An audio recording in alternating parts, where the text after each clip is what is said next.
Man, do I love that sound. Welcome, my friends. Welcome once again. What's the word I'm looking for? Hola. Hola, mi amigos. Welcome to the Gaming Galleon. I'm Captain Raz, your host for the next 60 minutes. Not too much to say about me. Just another guy who has a passion for adventure and for video games. I mean, isn't that what we play? Come on, let's face it.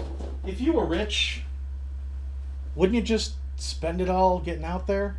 Each and every one of us who plays video games, we're all adventurers. We all secretly want to see the world. But we just don't have the money, maybe don't have the health, maybe don't have the luck, maybe just can't bear to go out there on our own and find adventure, see all those distant lands. So we all sit on our couches, our little office chairs, and we boot up different worlds to explore. Always seeking adventure. Well, luckily for us, we don't have to just sit and play video games today. We get to go to exotic locations, and there is no more exotic than where the ship is docked today. We're right smack dab in the middle of Mexico City, outside of the National Museum of Archaeology. Anthropology. My mistake.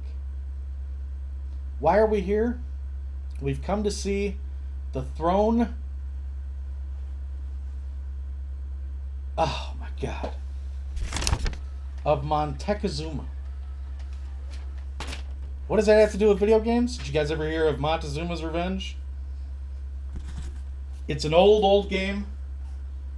I remember playing it, I don't know. My buddy had an Apple II. I had a Commodore 64. It was one of those. But man, did we play a lot of Montezuma's Revenge. Today, we're going to be playing Montezuma's Revenge on the Sega Master System. We've got the cart popped into the navigator. The navigator told the ship where to go. And here we are, right outside the Museum of National Anthropology to visit and take in the majestic and horrific image of the throne of Montezuma. Again, pronounced actually Montezuma? Montezuma, that's it. I did a little walking around the museum. I didn't really know what to expect. I mean, basically, we've all heard the name Montezuma's Revenge. It used to be a really big saying. Do you know what Montezuma's Revenge is? Do you have any idea what that means? Has anyone ever come up to you and said, man, I had Montezuma's revenge? Well, let me put it to you in the tamest ways possible. Montezuma's Revenge usually refers to if you go south of the border into Central America and have a bit of the water and you don't have the stomach for it. See what I'm saying? See what I'm getting at? And here we have a video game called Montezuma's Revenge. Well, it's not about drinking the water. It's about Panama Joe. Some schleck who finds his way into the Great Pyramid. A Great Pyramid that back in the 16th century was used to worship the sun god. And who sat up top at the top of the Great Pyramid? Montezuma, the emperor of the Aztec kingdom. And boy, was it big. Whoo boy, these guys got around. Talk about manifest destiny. These guys invented it. Their whole thing was, we own the world and we're going to take it over. It's very interesting when you think about the North American natives and the Central American natives. North American natives, generally were more concerned about living with the land. But the Central American, especially the Aztecs, oh, they were all about enslaving everything under the sun, no pun intended. And Montezuma, oh boy, he lived it. He lived it and he loved it. The guy, he ruled this giant army. This isn't right.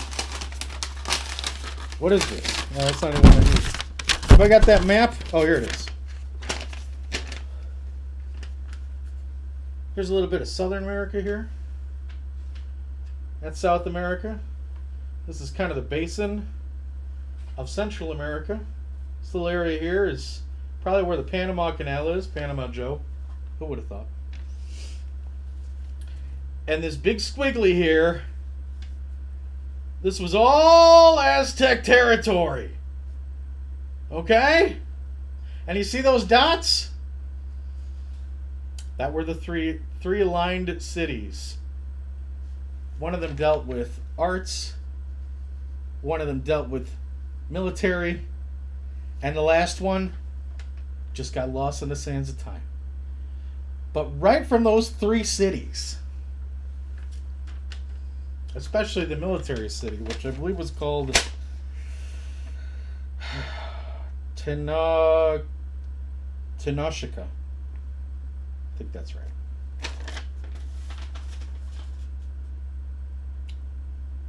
They would go through the entire area of Aztec territory and whatever else they could grab. Pillage, grab all the gold, bring it back to the Golden City. And on the way, maybe grab some slaves for sacrifice. So they were pretty bad supers. And the tenants, oh boy, were the tenants all over the Aztec Empire unhappy. They didn't know what to do. The only thing they had, their only ace in the hole, was this legend about 200 years ago where this priest who ran a cult called the cult of the feathered serpent tried to strike against the Aztec Empire, and him and his cult were exiled. Let's see if I got his name. Oh boy. Quetzalcoatl. That's not even right, guys. Look. This is This is Central American 500-year-old personages. I can't pronounce any of them. I rehearsed them over and over and over. It's all gone. Anyway, all the downtrodden in the Aztec Empire. There was this legend, the priest of the feathered serpent. He left on a boat and went out into the ocean. And he said one day he'd be back. And there was a prophecy. I do remember the prophecy. He will return in the year of Reed 1. If he returns. Here it is. If he comes in the year 1 Reed,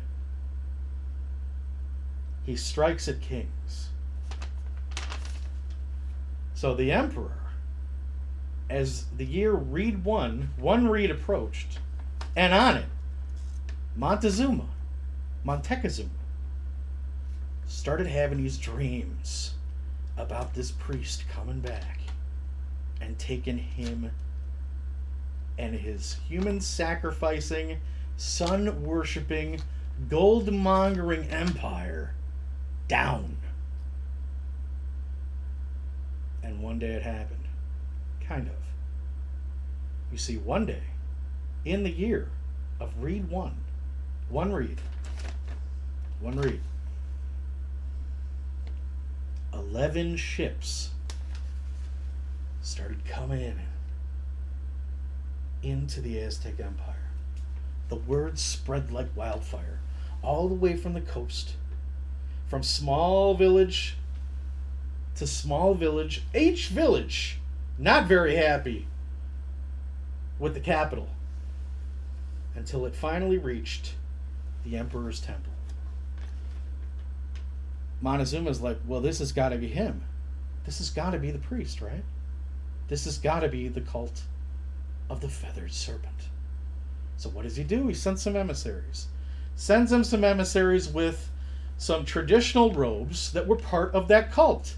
Kind of a welcoming. But this wasn't that cult. This was a little group called the Spanish. And they were led by a really rich guy out of Cuba named Cortez. Conquistador. Hernan Cortez. He takes these guys in, brings them on the ship. They're very nice. They give the emissaries give the emperor's gifts to Cortez. He looks at them. He shackles them to the mast of the ship, and then proceeds to start blowing away trees with cannons. We're your god now! Can you imagine? Can you imagine taking that pilgrimage from the capital of the Gulf, thinking you're going to meet the Savior, and you see the finger of God right in front of you as you're strapped to a mast? Cortez starts pulling everybody off the ship. He sees the natives. He's like, we're in metal here. We've got muskets. We've got horses. They don't have squat, including gold. Where's all the gold? Because as Hernan was quoted to say in a journal,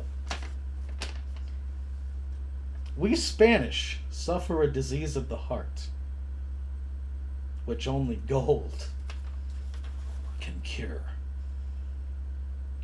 He starts pulling everybody off the ship. They're like, I can't take this. This is too much. Maybe we should go back to Cuba, where all our houses and families are. What does Cortez do? He pulls everybody off the 11 boats that he owns and sinks every one of them into the drink. That's commitment. Well, it's pressing on from here. There's no going back now. On to the city of gold. Now, he had about 500 guys. The Aztec Empire, the capital itself, there were somewhere around 40,000. 500 Spaniards. But you know what Cortez had on his side? An entire empire of commoners that were extremely pissed off. So, as he moved closer and closer to the capital, he started making alliances. And this little spot in the middle, that's the one area that, for whatever reason, 50 miles away from the Emperor's temple, they just couldn't stop these guys. Everything they put at him, they were still free. These guys knew what they were doing. The Flotzican. Cortez gets wind of these guys, makes an alliance. He's gone from 500 Spaniards to 4,000 strong. Moves in to the city of gold. Montezuma can't do anything about it. He still thinks these people are gods. I mean, they're shooting arrows at these guys. It's flinking right off. They've got thunder sticks. Better just let the... I mean, if you can't beat them, join them. So Montezuma lets Cortez and his band in. They settle in. And that's when one of Cortez's recon guys, a message gets to him, hearing that an Aztec village was able to repel a Spanish armada in a different part of Central America. So now alarm bells are going off in Cortez's head. He's no longer in God mode, folks. The jig is up! So as soon as he finds this out, he makes an arrangement, immediate counsel in court with the emperor, gets in the throne room, brings his guys. They kill everybody in the room and takes Montezuma hostage. And from there, it was all downhill from the Aztec Empire. In 1519, the Aztec Empire was killing it in Central America. 500 miles later, in 2 years of traveling on foot and horseback, killing and enslaving and aligning with everything you could find, the Spaniards, ran by Cortez, take over,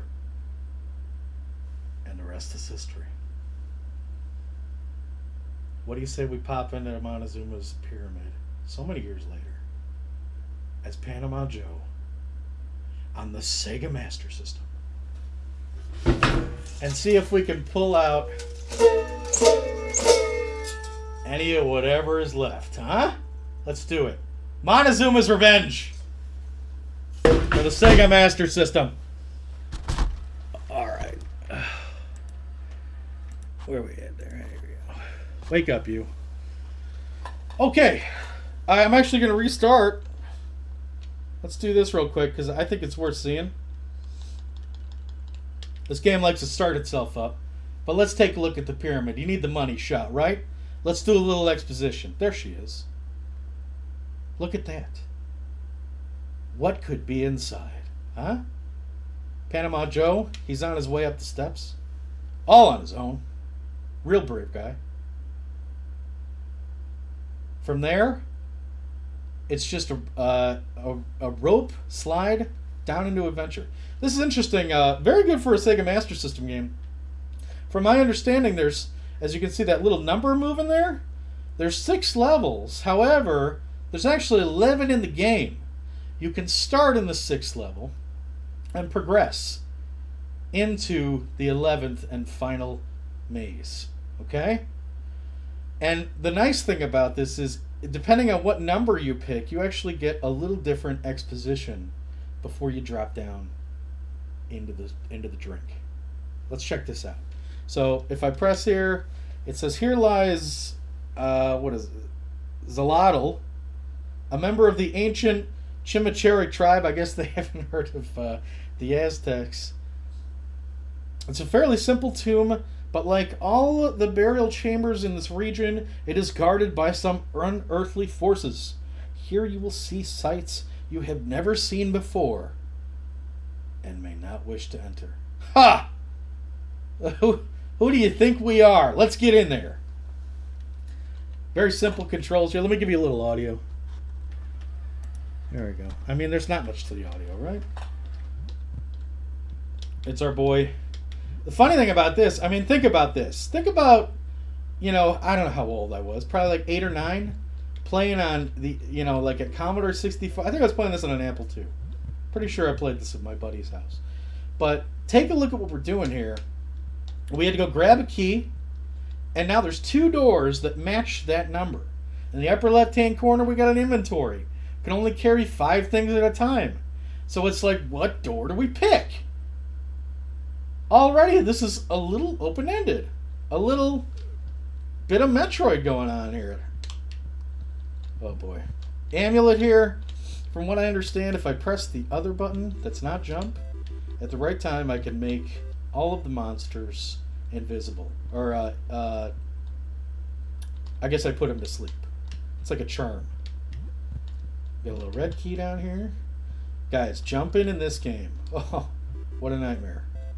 I mean, you jump too far down, you're going to break your legs. It's over for Panama Joe. I think we might get one... Oh, dead end. Alright, what's this one? Oh boy, we're going to go back through this.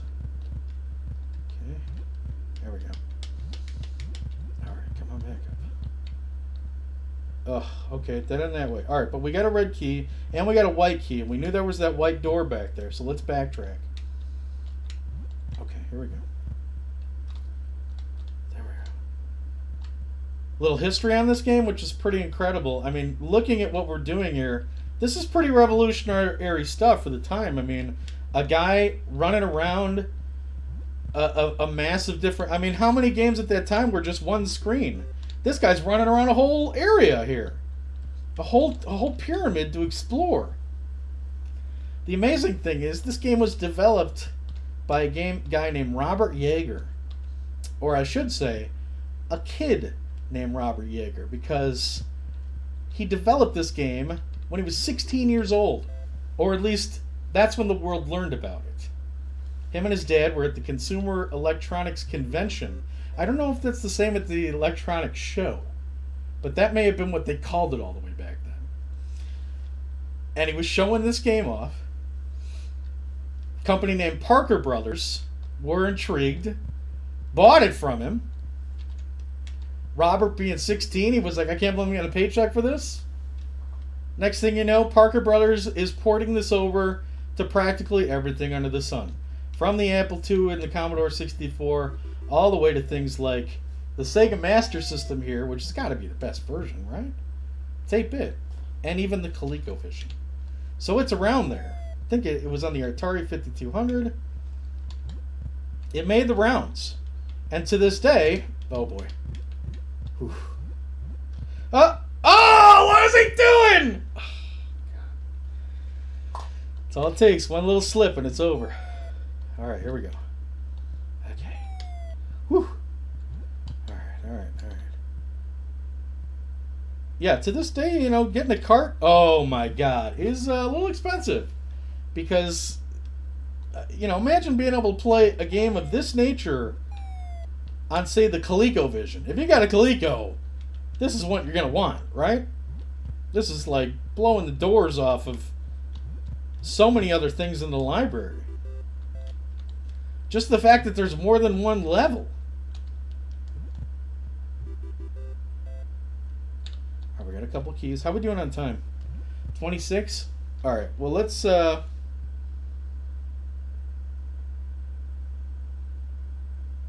See, now this is a problem because there's a whole bunch of stuff here, but we can only grab so much because we have these 2 keys. We have 4 keys. So that means we got to find these blue doors. Maybe red door. Oh, well, here's a blue door, right? Oh, Raz, you idiot. Oh, I should have opened that door! Oh, my God. It's okay. We want to grab these things anyway.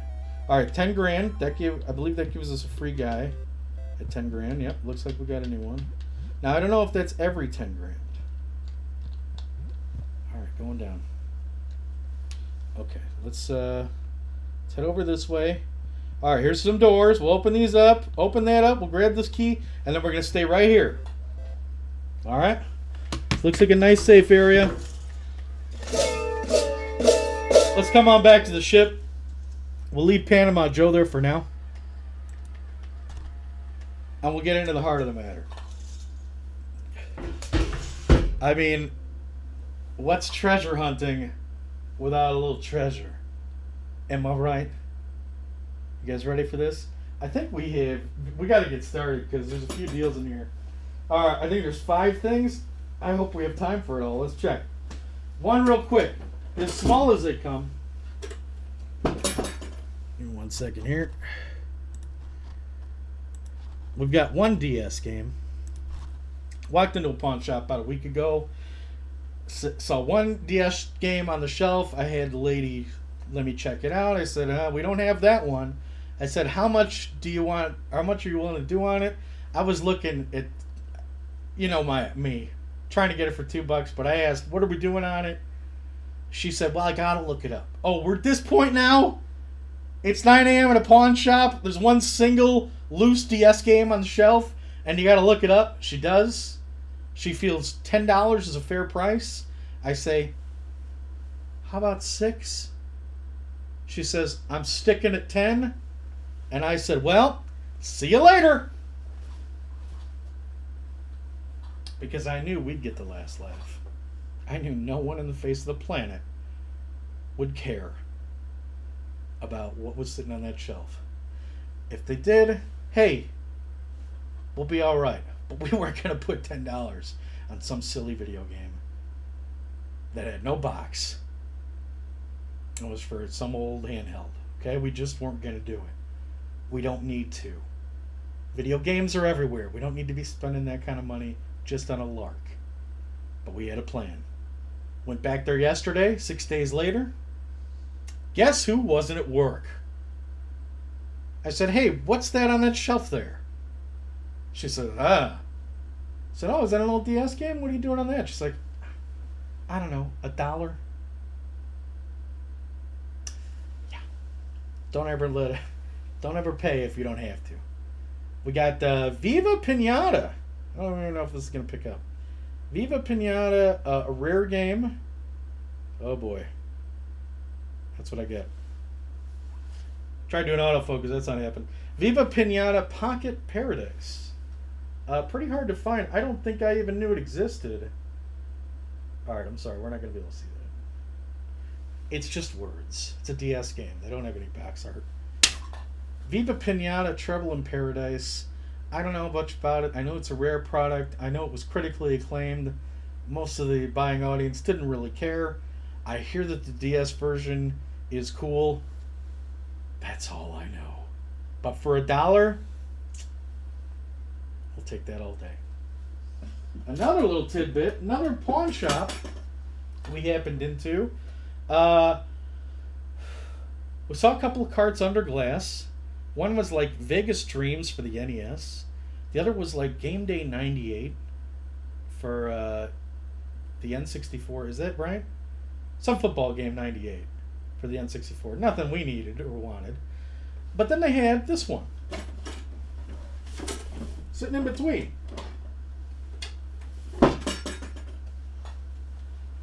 A Boy and His Blob for the NES. How about this guy, huh? Alright, sure. Trouble in Blabonia. I saw some stickers on Vegas Dreams and Game Day 98. No sticker on this one, though. Called somebody over. She looks in there, pulls it out. I said, could you pull that one out for me? I look around, play dumb. I say, what's the price on this guy? There's no price. She's like, I don't know, $5. And I said, can you go any lower?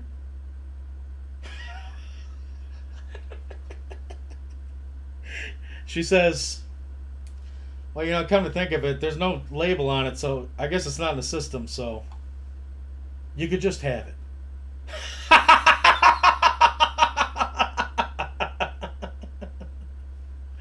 There you go. Look, we already had Boys with Blob. For free, we'll take another one. All right. Okay. Put this guy right here. All right. What's next? Let's do these. Whole smattering of Wii. Oh, we're getting to the point where even if they're asking $1 for Wii games, we're generally saying no. Because there's just so much shovel out there. I mean, there's only so much room on the ship. The thing's got to float, right?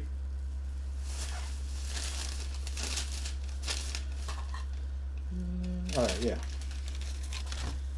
However, this particular joint, for whatever reason, they flat rate everything mostly, even PS3. I think I've even gotten Wii U games for this price. Anything that's not PlayStation 4 and not Xbox One is 75 cents each. Now, this place is picked over generally, but we got a pretty good smattering of Wii games here for 75 cents each. Some we have. Some are just too good to pass up for that price. Dirt 2, phenomenal racing franchise. Look, there's a lot of racing franchise out there. This one's got a lot of personality. If you see one of these Dirt games cheap, pick them up. Even on the DS, pretty nice franchise. Excite Truck. Excite Truck. Yes, this is associated with Excite Bike for the NES. It is a Nintendo product. Never played this one. Hear nothing but good things, though. I hear there's a lot of vert here. Seriously, serious vert in some of the jumps in this. This looks like it's right up my alley. I love off-road racing for the most part. The dirtier, the better. The bigger and bulkier the vehicle, the better. I'm all about it. Okay? Thrillville off the rails. I think we had this for like 4 different systems. But, you know, it's basically you're running an amusement park, which doesn't sound that great for people who aren't into Sims. But you can straight up just start the game, drop some rides in some empty spots, and the next thing you know, you've got a whole smattering of mini games to deal with. There's, I'm not kidding, first-person shooters, brawlers. I think there's puzzle games, a little bit under the sun, everything under the sun. And if you factor in the budgeting and sim aspects, it's even an RPG. So a little bit of everything. You see, this is made by our friends LucasArts, always pretty good at making games with a sense of humor. 75 cents to grab that all day. Compatible with the Wii. I love that it's compatible with the Wii steering wheel. Jeep Thrills. Now I just got that. It's Twitch. Get used to it. You're going to see a lot of Jeep Thrills on this site, all right? That's good. All right. What are we getting next here? Far Cry Vengeance? Hey, it's Far Cry. I don't know how this one plays. Is this? I can't imagine this is open world. Oh boy, but do they utilize the Wii motion for this one? Shooting apparently looks like it's this. You see that there? Clawing makes sense like that. All right, what else we got there? What is that? Slashing, right? And then a grenade. Oh, grenades with the nunchuck. Okay. Very fun. How exciting. This isn't even like actual box art here. It's just the disc basically, but for 75 cents. How do we leave behind? Goosebumps Horrorland. Not my generation. Well, let's take a look. What is it? An adventure game? Oh, again, this also looks like it's a theme ride. Look at this. It says 30 rides and games. 30 thrilling rides. Well, that would be neat. A horror-based theme park to go through. Some multiplayer features here. Huh. I don't know. I couldn't pass it up. It said Horrorland. Bust-a-Move Bash. It's pretty sweet. This appears to be 8-player Bust-a-Move. Can you imagine 8 doofuses with Wiimotes all trying shoulder to shoulder, trying to play Bust-a-Move? This looks like the coolest one. I don't think I've ever seen this one before. Battle Rage Mech Combat. Is that blood splatter everywhere? Come on. That's awesome. Take control of vicious war machines and smash your opponents. Look at this big uppercut this guy's giving. See that big blue trail? Oh, yeah. Big uppercut there. I like that. I couldn't even guess what it is, but hey, 75 cents, we're on that, baby. We're on that. I assume you have to waggle the joystick to do the uppercut. And then finally, Monster Jam.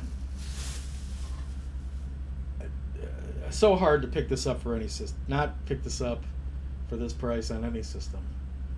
It's just, you know, that should be Bigfoot on the front, though. Not Gravedigger. That's for sure. All right. How we doing on time? We got, looks like we got 25 minutes left in the show. That should be okay. All right. PS2 games. It appears to be 7 PS2 games for $5. You'll notice this one in the front has no label. You got to be careful about these. They could be nothing but crap. Luckily, 6 of the other games here are pretty good. And I thought, gee, won't it be nice to have one little mystery one to find on our own? What could it be? It's obviously going to be Rule of Rose. You know? Dot Hack Part 4, right? Obviously. Maybe iToy. All right, let's check. So on the front here, on the top, let's get this guy. Oh boy, should have sliced this open. Again, 7 games there. Not showing you the label for dramatic effect. All right, here we go. First off the top, how can you go wrong? Grand Theft Auto San Andreas. I'm hearing something shaking around in there. It's got to be the manual and the disc, but it's possible it's more than one disc. Let's take a look. What do we got? Oh, there she goes. NFL Street 2. What was the second game, you may ask? Let's take a look.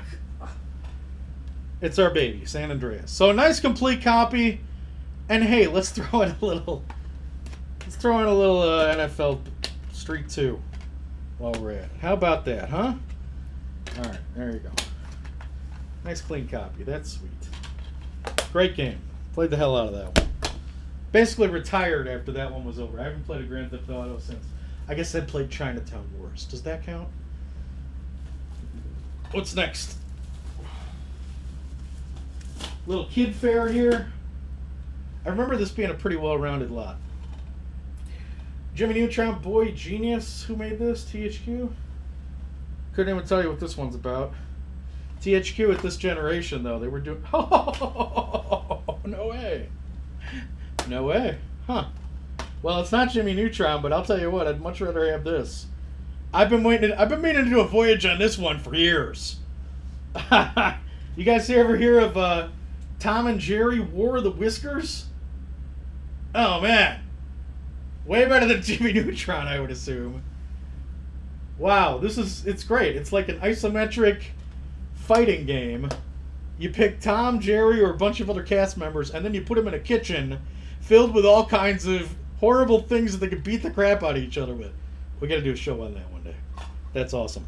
I'm in on that. Okay. This is going pretty well so far. Again, $5 for the stack. All right. Jack and Daxter, the Precursor Legacy. This is about our 18,000th copy of this guy. And it's the disc. Should we be checking condition? Should probably be checking condition. Looks all right. Couple scratches, definitely playable. I wonder how War of the Whiskers looks.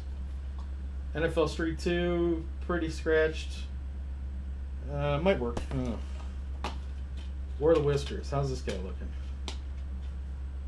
Oh, this is old. This is a blue disc. Yeah. More fingerprinty than any deep scratches. I think we're okay with that one. I'll have to give that one a test drive. Alright. All guns blazing! I'm pretty sure this is the one that I saw the stack and I was like, well, we gotta get it all day. Every time we see it. All day, every day. Another one I want to do a voyage on one day. Black! You guys ever play Black? Woo! Is this a great first-person shooter? God bless these guys. Whoever made Black. Are they even in business anymore? Who knows? Beautiful copy. Looks like we got the receipt in here. What else did they buy that day? ATV Off-Road Fury Black they bought for $5. Very reasonable. You know. Jimmy Neutron. This might have been the same guy. This might have been all the same. He might have bought all these in one day and then bought them to the pawn shop a week later. Who knows? Alright, let's see here. Okay, this one, this franchise really bores the crap out of me, but look, this one seems to take place in some sort of medieval setting, so I'm kind of a sucker for it. Frogger the Great Quest. Never played it. So I was kind of on the lookout for this one. Not exactly sure how good it is. Couldn't even tell you. Frogger returns. Let's see. Enter the magical world of Frogger. Explore 3D environments. Encounter mythical and terrifying creatures. Couldn't tell you how good this is. But he's out there. I'd like to, if anything, I would just want to run around that little medieval village. You know. All right. Very nice. Haven't seen a racer in here yet, have we? So this rounds us out pretty nicely. Tokyo Extreme Racer 0. Pretty hot. Now this says Crave. Was this a Sega? I always associate this with Sega because of the Dreamcast. So who knows? Pretty sure we had every one of these. The only one we didn't have was Jimmy Neutron, and apparently we don't have that. That's okay. But hey, what's this last guy, huh?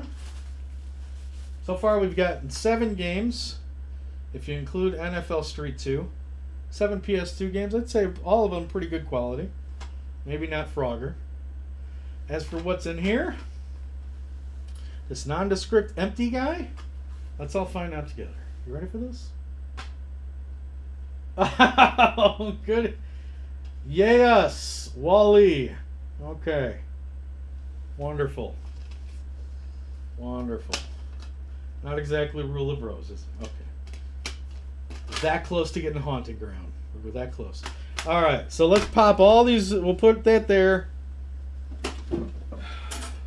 Finally, we're going to do this quick. I found this yesterday. It was $5, but the place was doing 20% off, 25% off everything. So somewhere around $4. It's our 60th birthday. This is brought to us by the Vintage Candy Company. I'm opening this now. I don't know what's in it, but I thought it'd be worth opening, and from here on, I'm just going to pass it out to the crew, because the last thing I need is to sit around here and just eat a whole box of candy that's presumably 60 years old. Okay, it's not a 60-year-old box, but basically, I know this company, and basically what they do is they find candy that aligned with a guy who grew up as a kid and is now in his 60s. For nostalgic reasons, they put him all in a box in the wrapping they had 60 years ago, and there you are. All right, let's take a look. Let's see what's in here. Okay, there we go. It says, it was interesting about this, you would have thought that there's like all of the different brands on here. There's not. It says things like Smile, Tasty, Party Time, Never Grow Up. Never Grow Up. I like that one. Ready to see what's in here? I know I am. Here we go. Oh my God, that's a lot of candy. Oh boy, what do we got in there? Charms, Mike and Ike, Rock on a Stick. I think there's a reason these aren't in stores anymore. Charms. Wow, I haven't seen Charms in a long time. Look at this. Assorted Charms. It's pretty neat. Let's see there. Oh, there it goes. Charming. Spree. If we went through this whole box, it would wrap the hour. Smarties. Got the lollipops here. Zots. Oh, I remember Zots.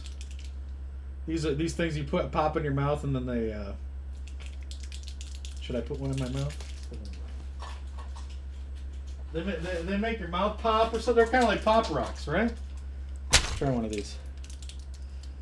Oh yeah, I'll be able to. Abba Zabba, you're my only friend.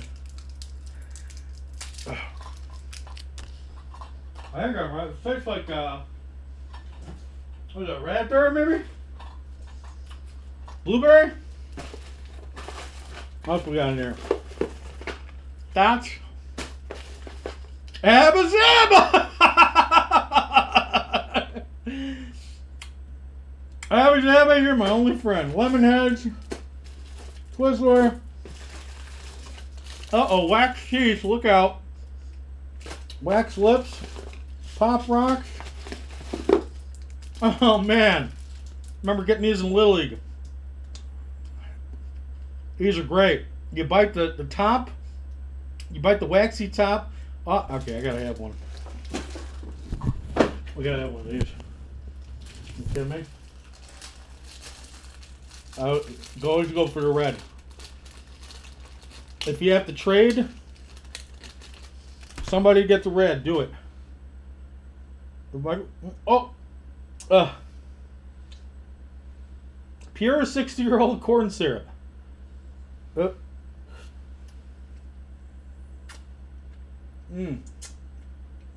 Oh, Lord, is that terrible? I think it's cinnamon.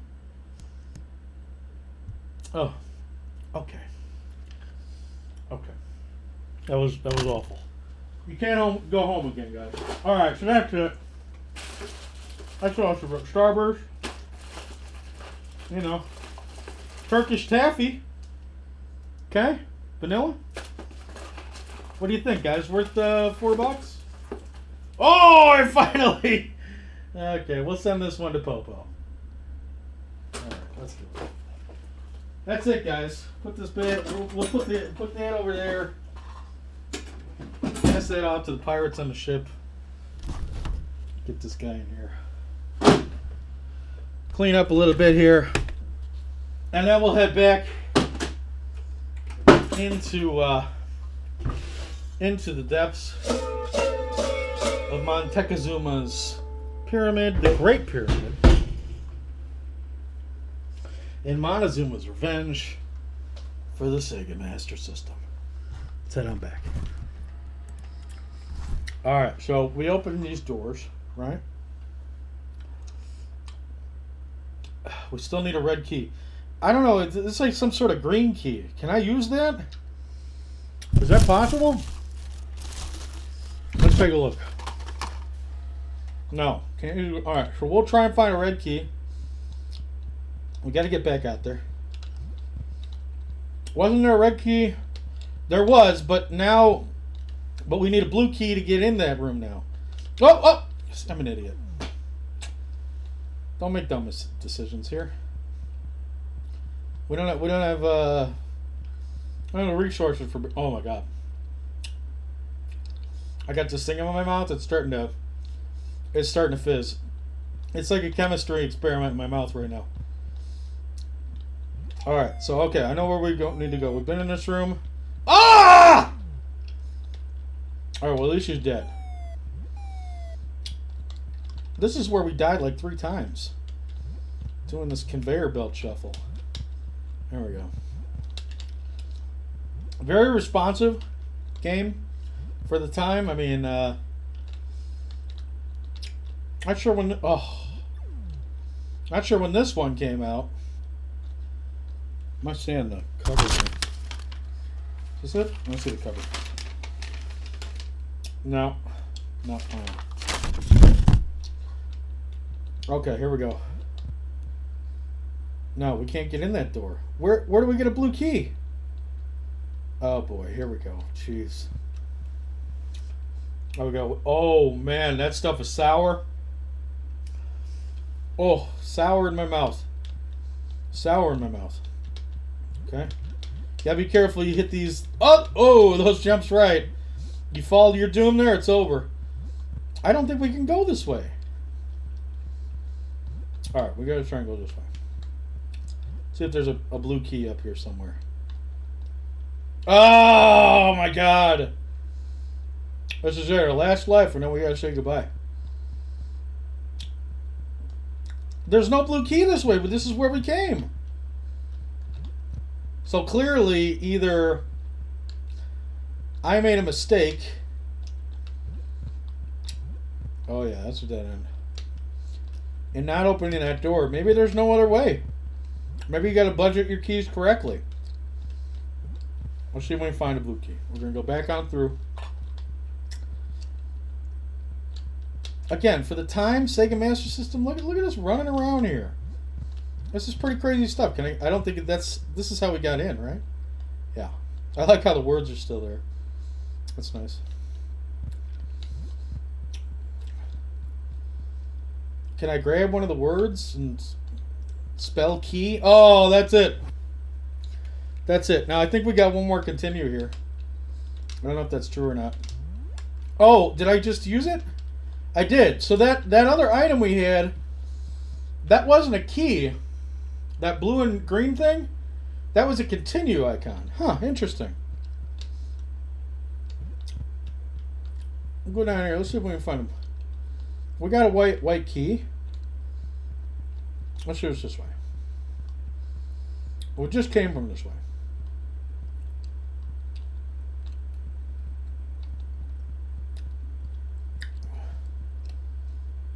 I feel like we just came from that way. That's not right. Yeah, there's no... We can't get to that blue door.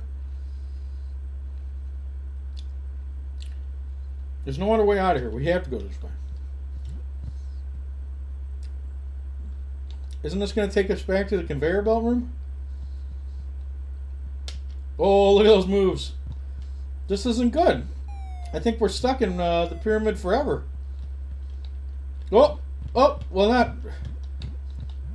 Maybe not. I mean, they do let you get out. You can go back to the words, so... They're not merciless. Yeah, I think that's it.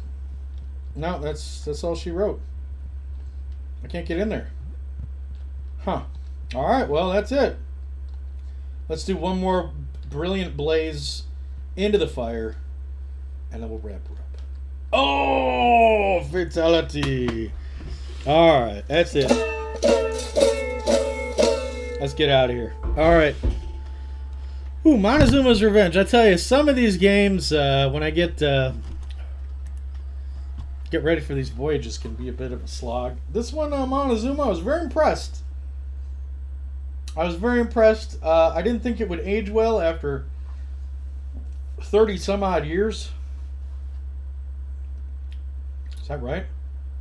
Jesus, 40 some odd years. No, 30.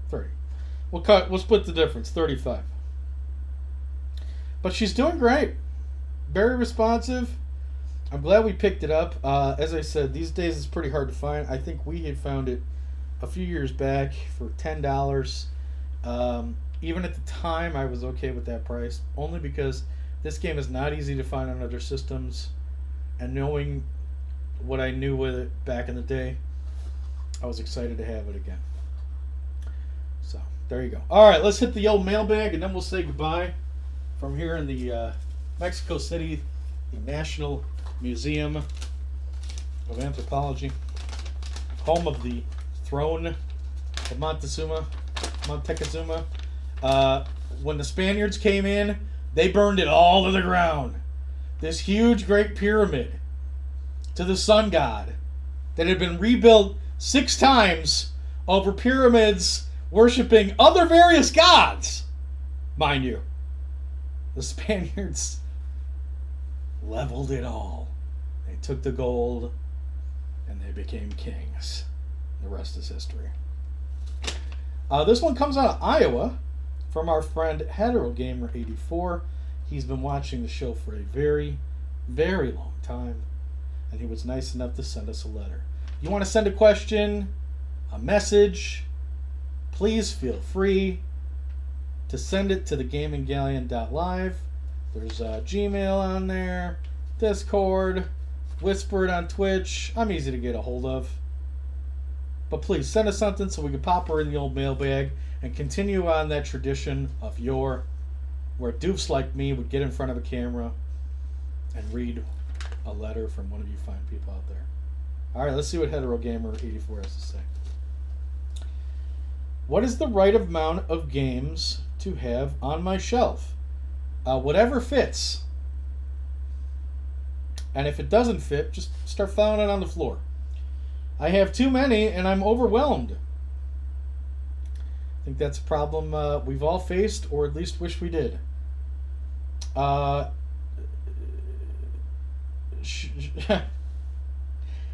too poor to buy what I want. Okay, well, that sounds like you're in good shape. Just keep playing what you have. I like my porridge to be plain oatmeal. Okay. And my beard is starting to go gray some. Go figure.